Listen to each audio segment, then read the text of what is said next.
Happy Wednesday, ARAC family. It is good to see you, and it is hard to believe, isn't it, that we are already 3 weeks into this new year. But I wanted to talk to you today. Last Wednesday, I spoke with you about an upcoming Vision and Celebration service that we're going to be having on January the 31st. I'm really looking forward to it. It's going to be an exciting Sunday. And what I shared with you last Wednesday was the element of celebration. And what I was encouraging you, because we're going to be doing this at the service, is taking a look back and celebrating what God has been doing over the past year. I encourage you to do that in your own life because there are always things to celebrate that God is at work in. Some of you sent me your stories and emails. Thank you. I appreciate that. If you have still not done that and you want to, please send them to me. That'd be great because there are lots of things to celebrate. But what I want to talk about today briefly is the other component of a celebration and vision service, and that's vision. Looking back and remembering is really about celebrating what God has already done. Vision is about anticipating, looking forward and anticipating what God is going to do in the year ahead.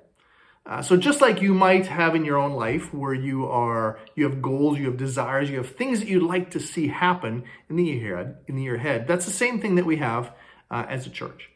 So you're going to hear more about this on the 31st. There's going to be opportunities in the month of February to interact with leaders about these goals and visions. But what I wanted to do today is give you an idea of the direction that we're going as a church, because I want to invite you into that process, both to communicate as well as participate in it. So as we look at this year, there are 5 priorities. As I prayed through this, as I went away and talked, and then I brought it to the governing board and elders, there's 5 things that I think as a church that we need to be focusing on in the year ahead. The first one is an increase in prayer. I am more convinced than ever that prayer is the primary work of the people of God, not just because when we pray, stuff seems to happen, but when we pray, God adjusts us to Him. He deals with the stuff in our hearts that really changes who we are. And so we want to be increasing the amount of that. We're starting out the year with this 40 days of prayer, but we're going to be looking to build a prayer team. If that's something you're interested in, there's going to be opportunities there.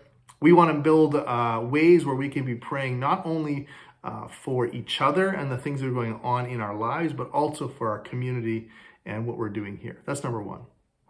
Number 2 is we want to rebuild or build connections. One of the biggest problems of the last year, or maybe even the last year and a half, has been the loss of connections. COVID has made it very difficult for people to be in relationship.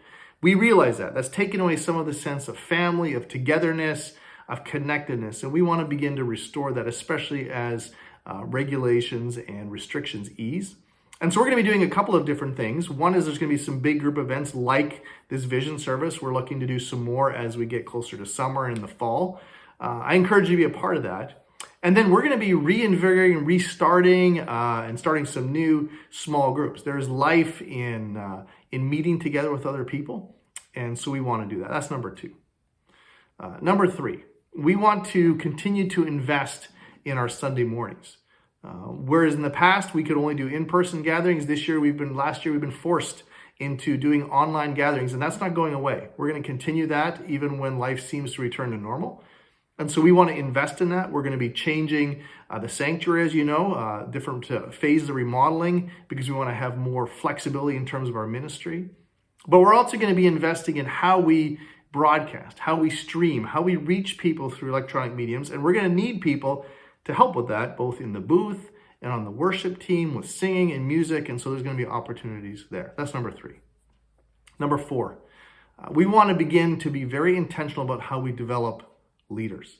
One of the things I'd like to do this year, I'm going to start with the elders, but we're going to go down, is to invest in not only the leaders we already have, but also begin to invite people into a process where we can intentionally prepare and ready people for positions of leadership.